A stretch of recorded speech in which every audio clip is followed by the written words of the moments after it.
नमस्कार प्यारे दर्शकों, मैं आपका ज्योतिष मित्र आदित्य द्विवेदी।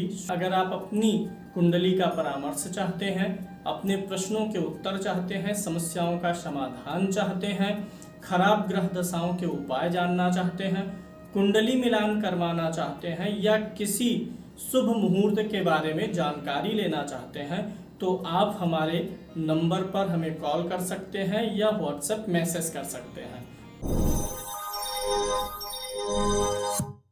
वर्ग कुंडलियों में जिस कुंडली के लिए सबसे पहले हम अध्ययन करेंगे, होरा कुंडली नाम है। वर्ग कुंडलियों में पहली वर्ग कुंडली होरा कुंडली होती है। होरा कुंडली जो है लग्न कुंडली के द्वितीय भाव का विस्तार होता है। द्वितीय भाव से हम किसी व्यक्ति के धन को देखते हैं, तो धन के लिए हम होरा कुंडली को कैसे जज करेंगे। द्वितीय कुंडली व्यक्ति का मारक भाव भी होता है, तो उसके लिए भी जज कैसे कर सकते हैं।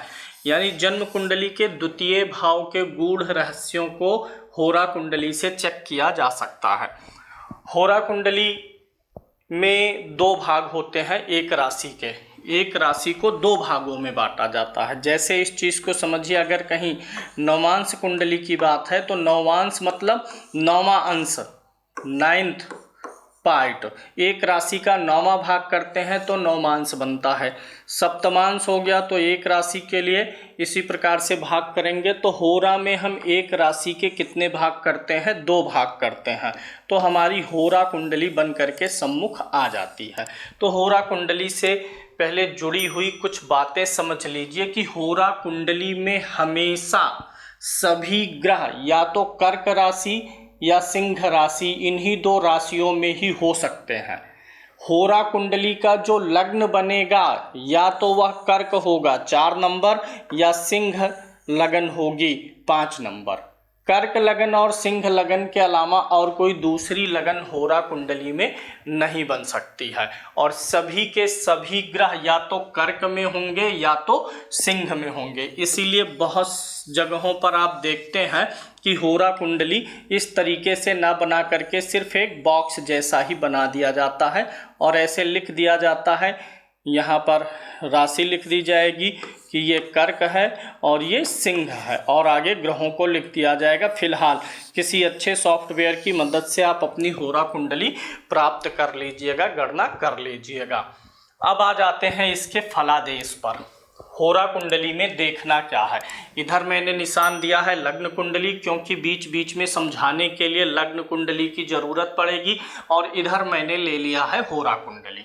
लग्न और होरा कुंडली को सम्मुख रख करके आपको प्रेडिक्शन करना है, आपको चीज़ों को टैली कराना है। देखिए, कोई भी वर्ग कुंडली देखेंगे, नौमांश, दशमांश, सप्तमांश, हर कुंडली में लग्न की जरूरत पड़ेगी। जैसे लग्न कुंडली का डीप स्टडी करने के लिए उसकी वर्ग कुंडली, जैसे मान लीजिए एक सरकार, एक गवर्नमेंट फॉर्म हो गई, तो उस सरकार के पूरा, एक तो सरकार हुई, लेकिन अब उस सरकार के कई अंग होते हैं। जैसे वित्त मंत्रालय होगा, खाद्य एवं रसद विभाग होगा, इसके अलावा रक्षा मंत्रालय होगा। तो जब पूरे सरकार कैसी चल रही है, सरकार से पब्लिक खुश है, ये तो एक जनरल एनालिसिस हो गया कि हाँ सरकार कैसी है, क्या है। लेकिन उस सरकार के अंदर कौन कौन सी चीज़ें अच्छी बुरी हो रही हैं, किन किन विभाग में, उसके लिए हमें वहाँ पर ब्रांचेस में, डिविजन्स में जाना पड़ेगा कि हाँ फाइनेंस डिपार्टमेंट कैसा है, और जो होम मिनिस्ट्री है, जो हमारा डिफेंस सेक्टर है, अलग अलग मंत्रालय का एनालिसिस करके हम जान पाएंगे पूरा कि ओवरऑल सरकार अच्छी और बुरी क्यों है। इसी प्रकार से ये लग्न कुंडली पूरी सरकार है और जो डिविजनल चार्ट्स हैं उसके पार्ट है। तो होरा कुंडली में पहली चीज आपको यह समझनी होगी कि होरा कुंडली या तो कर्क लगन की होगी या तो सिंह लगन की होगी। बस इन्हीं 2 लग्नों में ही होरा कुंडली ट्रेड करेगी। अब ये कर्क लगन या सिंह लगन में ही चलेगी। इसका फलादेश क्या होता है देखिए। कुंडली में अगर कर्क लगन की होरा बन रही है तो यानी किसकी होरा है? चंद्र की होरा है। अगर 4 नंबर होरा कुंडली के लगन में है तो बोलेंगे हम किसकी होरा में जन्म हुआ? चंद्र की होरा में।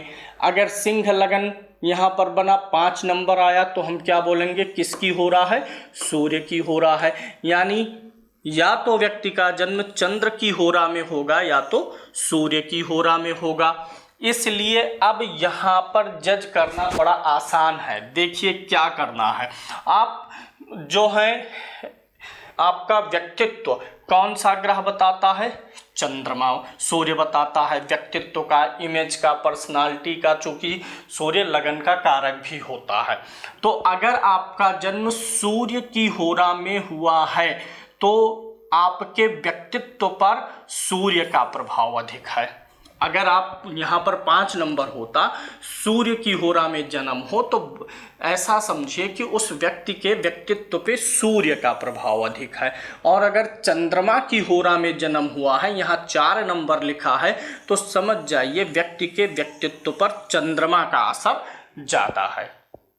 अब इसका मतलब क्या हुआ, इससे हमें क्या सीखना है कि सूर्य की होरा में जन्म हुआ तो सूर्य का प्रभाव अधिक है। इसका मतलब यह हो गया कि अगर आपका जन्म सूर्य की होरा में हुआ है तो आप, और होरा कुंडली देखते किसके लिए हैं, धनादि के लिए, तो आप यह समझ जाइए कि अगर सूर्य की होरा में जन्म हुआ है तो सूर्य किसको रिप्रेजेंट करता है, व्यक्तित्व को रिप्रेजेंट करता है। और चंद्रमा किसको रिप्रेजेंट करता है, मानसिक स्थिति या व्यवहार को। तो अगर आपका जन्म सूर्य की होरा में हुआ है तो आप अपने व्यक्तित्व के बल पे धन कमाएंगे, आप अपने व्यक्तित्व के बल पर सफल होएंगे। और अगर चंद्रमा की होरा में जन्म हुआ है तो आप अपने व्यवहार के बल पर सफल होंगे। तो आप जो भी काम कर रहे हैं वहाँ देखिए, अगर आपका सूर्य की होरा में जन्म हुआ है तो आप अपनी इमेज को, अपने व्यक्तित्व को, उदारता को और विस्तृत करिए। आप अपनी इमेज को लेकर के हमेशा सेंसिटिव रहिए। आपकी शॉप है तो आप ये समझ के रखिए दुकान का नाम खराब ना होने पाए। वहीं यानी आपका व्यवहार ठीक रहेगा, आपको व्यक्तित्व पे ध्यान देना है। चंद्र की होरा में जन्म है तो नाम ठीक है, आपको कस्टमर के साथ में व्यवहार पे ज़्यादा ध्यान देना है। तो ये सूर्य और चंद्र की होरा में जन्म होने का एक पॉइंट आपको समझ में आ गया होगा। अब दूसरी चीज़ आप समझिए कि अगर होरा कुंडली में चंद्र या सूर्य की होरा होगी, अगर सूर्य की राशि सिंह यहाँ पर बन रही है, लगन में सूर्य की राशि आ रही है, तो आप यह जानिए कि सूर्य का प्रभाव अधिक है। इसका मतलब क्या हुआ, जिसकी सिंह लगन की हो रहा है तो वह जीवन से व्यक्ति, जन्म से ही व्यक्ति जो है वह आत्मबल को अपनी ताकत बना सकता है। आत्मबल यानी सूर्य से हम क्या देखते हैं, आत्मबल, और चंद्रमा से क्या देखते हैं, मनोबल देखते हैं। तो अगर सिंह लगन की होरा में जन्म है तो व्यक्ति आत्मा की आवाज़ को सुने, आत्मबल पर ध्यान दे। और अगर चंद्र की होरा में जन्म है तो व्यक्ति अपने मनोबल पर ध्यान दे, अपने सोच विचार, चंद्रमा से व्यक्ति की थिंकिंग, इमेजिनेशन, सोच विचार, ये सब देखा जाता है। तो व्यक्ति उन चीज़ों पे ध्यान दे। आम तौर पे सूर्य की होरा पर जिनका जन्म होता है, यहाँ 5 नंबर हो, तो ऐसे लोग अपनी अंतरात्मा की आवाज़ को भांप लेते हैं। चंद्र की होरा में जन्म हो तो ऐसे लोग आत्मा की आवाज़ नहीं बल्कि इनके मन में जो चलता है लगभग चीज़ें वो सही वही रहती हैं। यानी मन की आवाज़ और आत्मा की आवाज़ में सिंह लगन की होरा में आत्मा की आवाज़ चलेगी, चंद्र लगन की होरा में मन की आवाज़ आपको गाइड करेगी जीवन में कब, कहाँ, कैसे, क्या करना चाहिए। इसके अलावा अगला उपयोग क्या हो सकता है होरा कुंडली का, ये भी समझ लीजिए। होरा कुंडली में 2 वर्ग बांटे गए हैं, चूँकि 2 ही भावों में, 2 ही राशियों में सभी ग्रह हो जाते हैं। तो जो सूर्य है यह देव वर्ग को रिप्रेजेंट करेगा। सूर्य महाराज किसको रिप्रेजेंट करेंगे, देवताओं को। और चंद्र महाराज रिप्रेजेंट करते हैं पितरों को। पितृ होते हैं हमारे ना पूर्वज। चंद्रमा महाराज किसको रिप्रेजेंट करेंगे, पितरों को। अब ध्यान से समझिएगा, अगर आपका जन्म सूर्य की होरा में हुआ है, यानी सिंह लगन बनी हुई है, तो और द्वितीय भाव होता किसका है? धन का। और ये होरा कुंडली किसका विस्तार है? द्वितीय भाव का।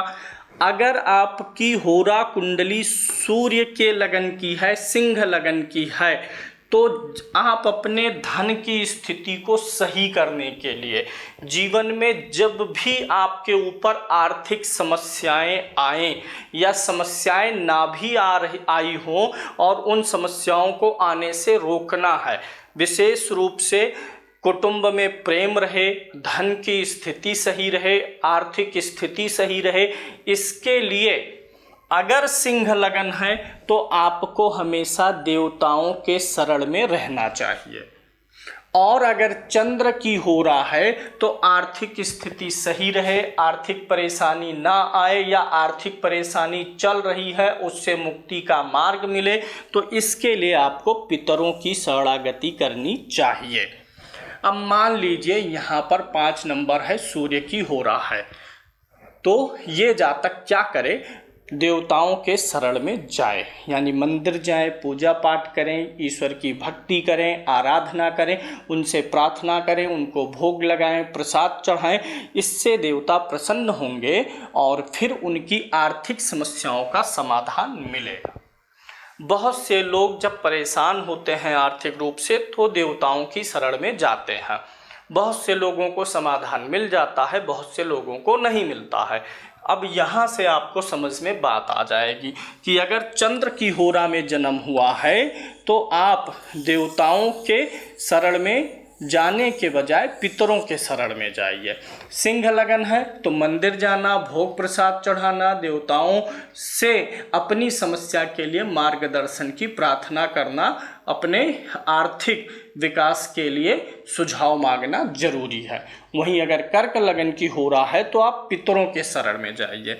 अमावस्या आती है ना, अमावस्या हर महीने में आती है, तो अमावस्या के दिन क्या करिए? पितृ गायत्री का जप कर दीजिए। अमावस्या के दिन पितरों के लिए हवन करिए। श्राद्ध पक्ष जब आता है तो अपने पितरों के निमित्त श्राद्ध करिए, तर्पण मार्जन करवाइए, पिंडदान करवाइए। अगर कर्क लगन की हो रहा है तब पितरों के लिए अगर आप भक्ति भाव रखेंगे, पितरों के निमित्त श्राद्ध वगैरह करेंगे, पूजन करेंगे, तो आपकी आर्थिक समस्याएं धीरे धीरे हल होंगी, रास्ता दिख जाएगा। सिंह लगन की हो रहा है तो ऐसा नहीं है कि पितरों को ना खुश करिए।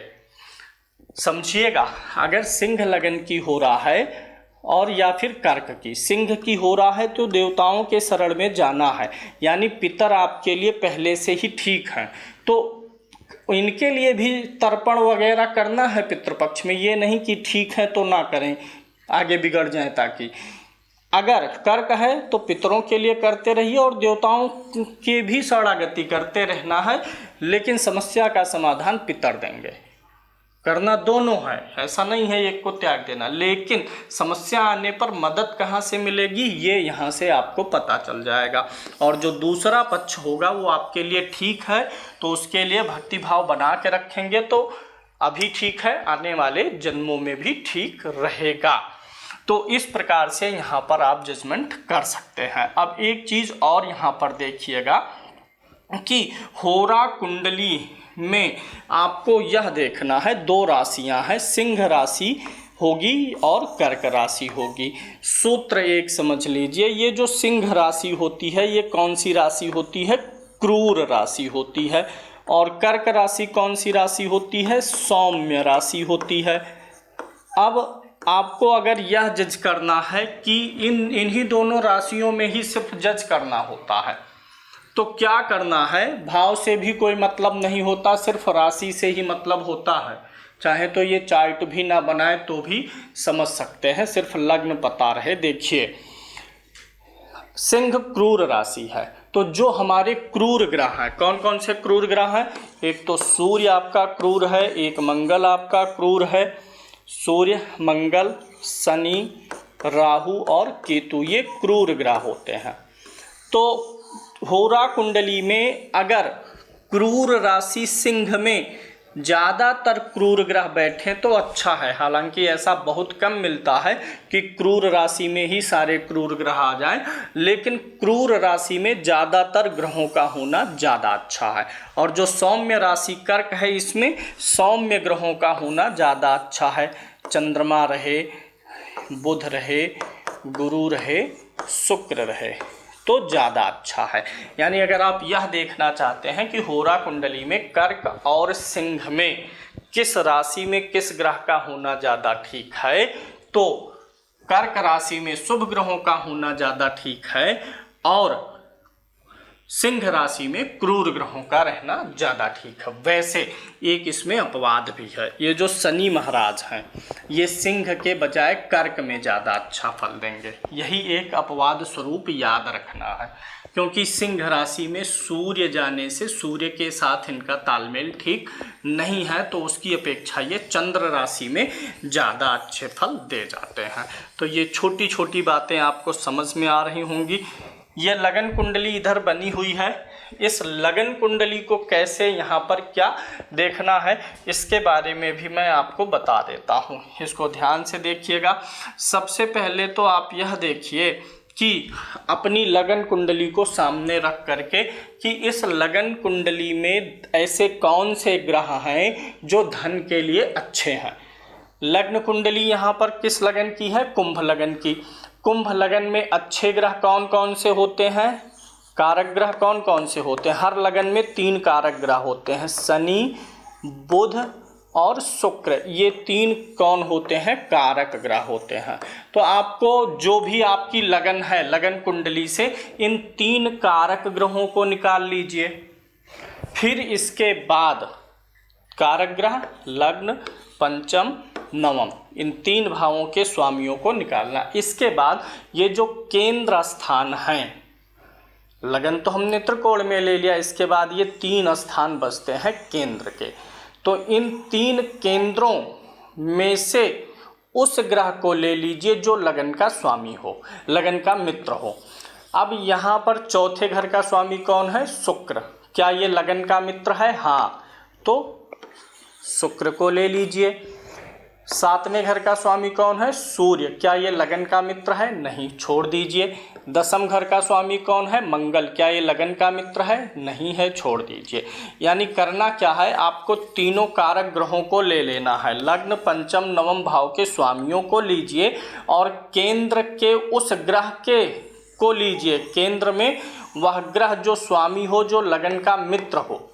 जैसे मंगल को हमने नहीं लिया, मंगल यहाँ पर केंद्र का स्वामी है लेकिन लगन का मित्र नहीं है तो छोड़ दिया। शुक्र केंद्र का स्वामी है, लगन का मित्र है, तो मैंने यहाँ पर इसको कंसीडर कर लिया। तो केंद्र और त्रिकोण का ऐसे कॉम्बिनेशन निकालिए। अब ये शुक्र दोनों में कॉमन आ गया, कोई ग्रह होगा जो दोनों में कॉमन हो सकता है। अब आपको देखना है होरा कुंडली में कि ये जो केंद्र स्थान के स्वामी आए थे, तो शुक्र, अब चूंकि अकेला शुक्र केंद्र का आया है तो शुक्र आपका केंद्रेश का फल देगा। अब आपको यह देखना है कि ये जो शुक्र है, जो लगन का मित्र है, केंद्र त्रिकोण दोनों का स्वामी है, अगर यह शुक्र होरा कुंडली में शनि और बुध के साथ ही बैठा होगा तो धन योग बन जाएगा। अब यहाँ पर देखिए, ये जो शुक्र हैं बुध के साथ तो हैं लेकिन शनि साथ में नहीं है, तो भी थोड़ा योग बनेगा। अगर आपके 3 के तीनों कारक ग्रह एक ही भाव में हो होरा कुंडली में और उनके साथ केंद्र स्थान का वह स्वामी भी हो जो लगन का मित्र है, लगन का मित्र है, तो यह योग बन जाएगा। इतनी बात समझ में आ गई होगी। दूसरी बात, हर कुंडली में कुछ धन योग होते हैं, लग्न कुंडली में ही। जैसे ये जो द्वितीय भाव होता है, इस भाव का संबंध इस भाव से बने। द्वितीय और एकादश भाव के स्वामी कौन कौन सा भाव? द्वितीय भाव, एकादश भाव। द्वितीय भाव का संबंध चौथे भाव से बने। चतुर्थ भाव। द्वितीय और एकादश भाव का संबंध, द्वितीय और एकादश इन दोनों भावों का संबंध एक दूसरे से हो या इन दोनों भावों का संबंध चौथे भाव, पांचवें भाव, नवम भाव, दसम भाव के स्वामियों से हो तो भी धन योग होता है। तो आप ऐसे नोट करेंगे कि द्वितीय भाव, चतुर्थ भाव, पंचम भाव, नवम भाव, दसम भाव, एकादश भाव, इन भावों के स्वामी कौन से ग्रह हैं उनको नोट कर लीजिए। जैसे यहाँ पे मैं नोट करके ही दिखा दे रहा हूँ, ध्यान से देखिएगा। यहाँ धन और लाभ का स्वामी कौन है? गुरु है। चलिए गुरु हो गया।